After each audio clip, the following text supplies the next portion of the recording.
I'm sitting here with Judge John Roach. He is running for re-election in the 296th, Yes, sir. 296th District Court. Hard to keep up. Yes, it is. One of 9 district courts in Collin County. Judge Roach has an opponent in the Republican primary. I'm going to ask you, Judge, thank you for talking to me. I'm going to ask you the same questions I asked your opponent. And the first one is just to briefly describe in a minute or two how you see the role of a district judge and why you think that your experience qualifies you in the eyes of the voters to be a district judge. All right. The role of the district court judge is to fairly and efficiently administer justice. That's the main thing with regard to the cases that appear in front of them. And the power of a district judge is enormous, and I think people don't remember that or don't realize that. With the stroke of a pen, a district judge can have a search warrant issued and have your house searched. With a stroke of a pen, can have your child removed from you and put in the care of foster care through Child Protective Services. With a stroke of a pen, can close down your business.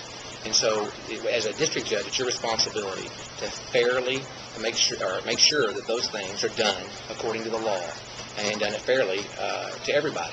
And so that's really the job that we have. And so we try criminal cases, we try family law cases, and we try civil cases and Child Protective Service cases. All of those we have to do it the same way and follow the rule of law. Great. Thank you very much. Yes, sir. Second question is going to be a little bit harder, and that has to do with the fact that over the last couple of years, we've been seeing some cases coming out of the Collin County District Courts, and it's one of those things that frequently no news is good news. A district court that's not in the news is probably doing good. What do you see that you can do as only one of 9 district judges to let the citizen who comes into the Bloomfield courthouse know that when he walks into your courtroom, the goal here is justice? Well, we meet as a board of district judges, and so you very aptly point out that we can only do so much, but we can certainly run our courts in a way that justice is done. And the way that justice is done, as I mentioned before, is to accurately follow the law. And if the law is, it is what it is, and not the way the judge thinks it should be. And I don't know what examples exactly you're talking about, but it's not what the judge thinks it should be. It's what the law is. And if everybody follows the rules, everybody follows the law, then justice is done. And when you start trying to deviate from that, trying to do something different than what the law allows you to do or what the law tells you have to do, then that's when things become unfair. Because you do a favor to one, you hurt somebody else. And so the duty of a judge, and I think the citizens, I hope, understand that when you go into that courthouse, you want a judge that's fair and understands the law and strictly applies it. And the way you do that, at least from a citizen's perspective, is to vote for the most qualified candidate running for judge that has the experience necessary to administer that justice, has the experience necessary to know the law and to strictly apply the law. And so I think that's how citizens can, or that's how the system is designed for citizens to get input into the judicial system by the election of judges. The question is a little bit more difficult, and I know that you're dealing with the canons of ethics, and it's something you can't say a lot, but there's been a new attitude that's come out from some of the experiences in Dallas County, for one, with innocence commissions and with relooking at old cases and finding that sometimes justice wasn't done. Are there any lessons that you see from what's happening in Dallas or from the evolution of how district attorneys and courts are handling cases that you think or Collin County can take with it?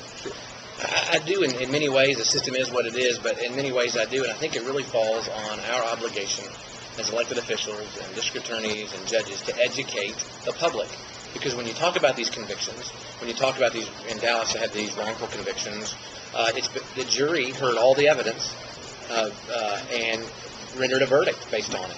And so we've done something wrong there, or we have not educated people enough to understand how important the jury system is, what their role in the system is, that everybody gets a fair trial. Maybe we need to teach them during the voir dire process, which is the jury selection process, explain to them a little bit more their role in the system, because they're the ones delivering the verdict. It's not the judge, it's not the court system, it's not the prosecutor, it's not the defense lawyer, it's jurors like you and me. serving on those juries. And so we need to do a better job, I guess, about educating those people and how important the process is.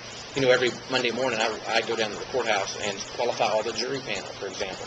And I ask them, can anybody name a state district judge that you elect in Collin County? And out of 600 or 700 people on a Monday morning, I may have one person answer that question because they don't even know their judges who they elect. And so we need to be better about reaching out instead of staying in our legal world that we're in the courthouse and all. But really venture out and volunteer to get out and educate people of the importance of this system and how it affects people's lives, whether it's a family, whether it's a business, or somebody who's being charged with a crime.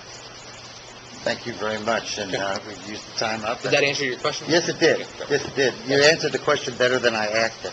Oh, Thank you, sir. You did fine. You did fine.